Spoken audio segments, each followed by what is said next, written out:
each of the 500 songs that he wrote in his life. And that was kind of rare, because if you think back, Rodgers and Hart, Rodgers and Hammerstein, Gershwin, George, and Ira were together. One guy wrote the words, one guy wrote the music, and that's the way it was. But Porter was an unbelievably versatile guy. He went to Yale. The Yale has come up a couple of times recently here at Spring Island, it seems to me. And he wrote a song that you may know. In 1912, when he was there, you may know this song. Bulldog, bulldog, bow, wow, wow, Eli Yale. Can you believe that? He wrote that. He wrote that song. And then for a movie, a cowboy movie, he was asked to write a song, and he wrote the song "Don't Fence Me In." So that came as a huge surprise to me a couple of days ago when I was looking at this. Anyway, the song we're going to do tonight is called "The Tale of the Oyster." It appeared in a Broadway show called 50 Million Frenchmen in 1929. And in the previews of the show, this song, "The Tale of the Oyster," was part of the ensemble.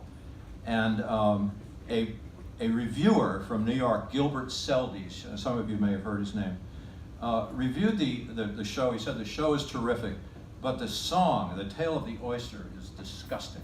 And it mentions a thing, as he said, it mentions regurgitation. And so that was a very, very no-no subject, I guess, in 1929. So anyway, the song was pulled from the show in 1929. Did not appear again until a book, which is this book I've got right here in front of me, was published in 1974. And it is the unpublished Cole Porter. There are 20 songs in here that were never saw the light of day until 1974. So anyway, here it is. And I thought a song about oysters would be very appropriate for Spring Island, because we're surrounded by oysters. But the unusual thing is that this is a very unusual oyster. It's an oyster who wanted to better himself.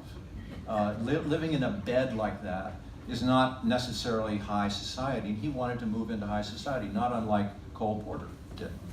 So here's the song. Kind of hard to see the notes here.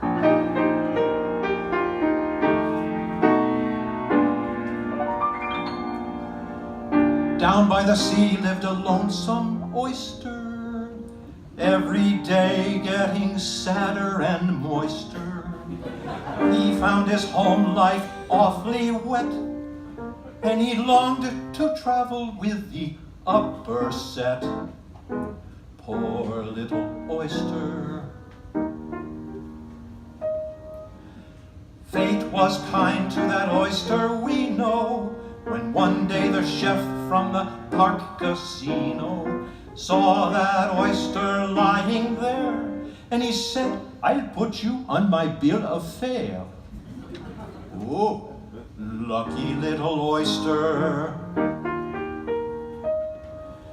See him on his silver platter, watching the queens of fashion chatter, hearing the wives of millionaires discuss their marriages and their love affairs. Thrilled little oyster. See that bivalve social climber feeding the rich Mrs. Hoggenheimer. Think of his joy as he gaily glides down to the middle of her gilded insides. Proud little oyster. After lunch, Mrs. H complains, says to her hostess, "I've got such pains. I came to town on my yacht today, but I think I'd better hurry back to Oyster Bay." Scared little oyster. Off they go through the troubled tide, the yacht rolling madly from side to side, tossed about till that poor young oyster finds that it's time he must quit his cloister, and up comes the oyster.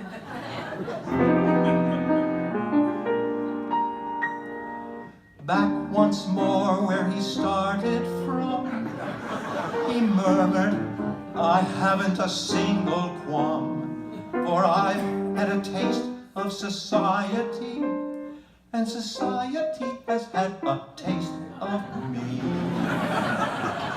Wise little oyster,